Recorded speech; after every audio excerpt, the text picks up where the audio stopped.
Every single child just wants to feel seen, heard, and valued.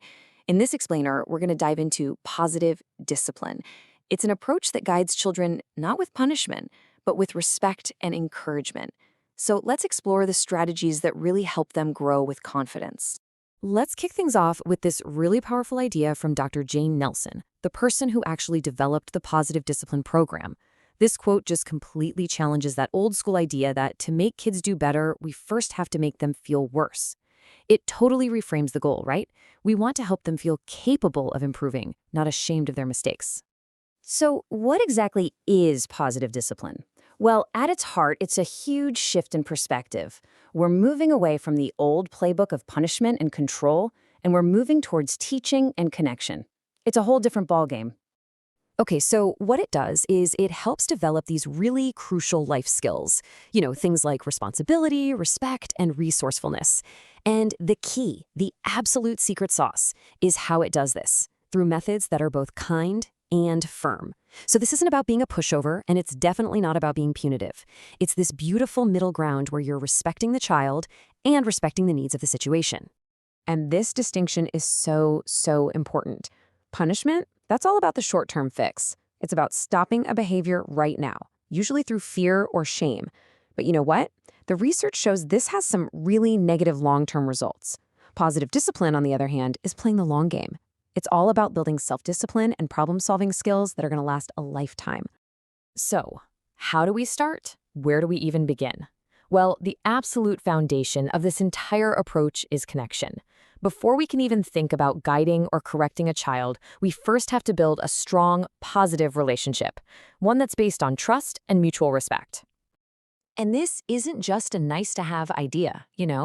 It's literally rooted in child development. All the research tells us that kids are biologically hardwired to connect with other people. It's a need that's just as fundamental as their need for food or shelter. It's that important. And here's the payoff, right? When kids feel connected, when they feel like they truly belong and matter, their behavior just naturally gets better. A lot of the time, misbehavior is really just a sign that a child is feeling disconnected or discouraged. This quote from a teacher just hits the nail on the head. A safe, nurturing environment, it isn't just about making kids feel good emotionally. It has a direct, measurable impact on their ability to learn and succeed. Because when they feel secure, they're free to take risks, they're not afraid to make mistakes, and they can fully jump into their education. Now, a lot of people hear this and think, oh, so it's just permissive, no boundaries, but that could not be further from the truth. Positive discipline actually relies on two essential tools that have to work together: warmth and clear structure. So here's how these two tools work in tandem. Warmth is all about the emotional support, right? Showing respect, recognizing their effort, trying to see their point of view. And then structure. Well, structure provides the clear guardrails. It's about setting firm expectations, having routines, and explaining why the rules are there in the first place. And you absolutely need both. Think about it.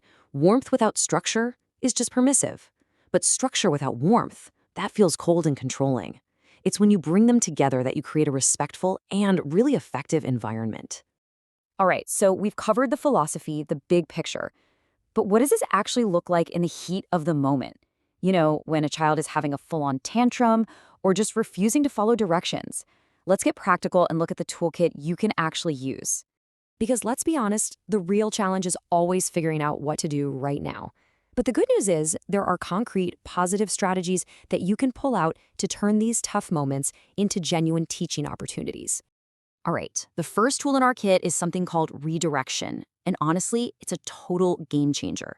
Instead of just barking, stop that, redirection interrupts the behavior and gently guides the child towards something more acceptable. The key here is you're not just stopping an action, you're actively teaching a better one. Here are some fantastic, super practical examples. See if you can spot the pattern here. Each one kind of acknowledges the child's impulse, but then it offers a positive alternative. So it's not just a blunt, no, stop. It's more of a constructive, yes, let's do this instead. This approach is amazing because it respects the child's energy while still holding that boundary firm. Another incredibly powerful tool for your toolkit is emotion coaching. Now, this one goes a little deeper than just managing behavior. It's really about helping kids develop emotional intelligence by connecting with them during those emotionally charged moments and using empathy and guidance.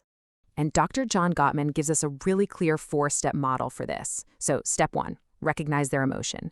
Step 2, help them label and validate it. Say something like, wow, I can see you're really angry right now. Now, the third step is absolutely crucial. You set limits on the behavior, not on the feeling. So you'd say, it's okay to feel angry, but it's not okay to hit. And then finally, once they feel heard and understood, you can start to problem solve together.